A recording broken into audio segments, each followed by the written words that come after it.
Ghost Project sa Bulacan, nilamon ang pera ng bayan.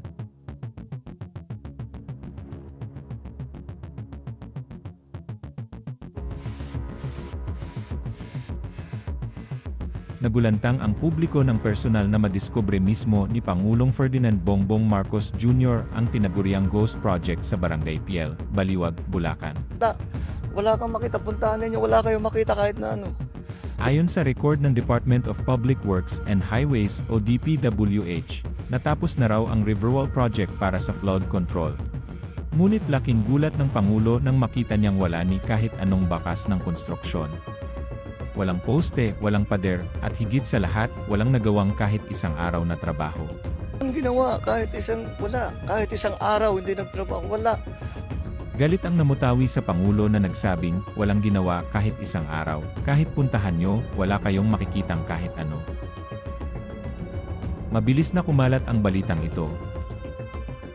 At hindi nagpahuli ang Bulacan Vice Governor na si Alex Castro. Sa kanyang matapang na pahayag sa social media, binira niya ang mga nasa likod ng proyekto. Grabe kayo ang tindi nyo, pera ng taong bayan, binulsan nyo lang na dapat solusyon sa problema ng mga Bulakenyo.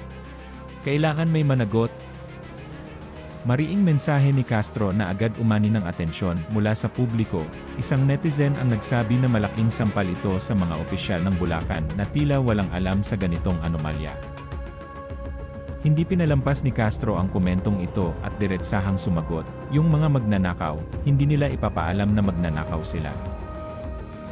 Isang pahayag na tumama sa damdamin ng marami, na tila nagsasabing matagal nang laganap ang ganitong uri ng korupsyon. Ngunit laging tinatakpan at ikinukubli ng mga taong sangkot. Hindi rin nagpahuli ang Pangulo. Sa kanyang sariling Facebook post, binigyang diin niya na hindi ito basta malalampasan. Mariin niyang sinabi na ang lahat ng opisyal na lumagda at nakipagsabwatan sa mga kontraktor ay maaaring masuspinde at makasuhan. Kasama rito ang paglabag sa Anti-Graft and Corruption Practices Act, malversation of public funds, at falsification of public documents. Ngunit sa kabila ng matitinding banta, nananatiling tanong ng bayan, sino-sino nga ba ang nasa likod ng proyektong ito? Paanong lumusot ang mga papeles at nai-record na tapos na ang proyekto kahit wala namang nagawa? At higit sa lahat, saan napunta ang pondo? Ang mga isyong ito ay hindi na bago sa mata ng mga Pilipino, ngunit ang lantad na anomalya sa Bulacan ay isa na namang patunay na ang korupsyon ay malalim na nakaugat sa sistema.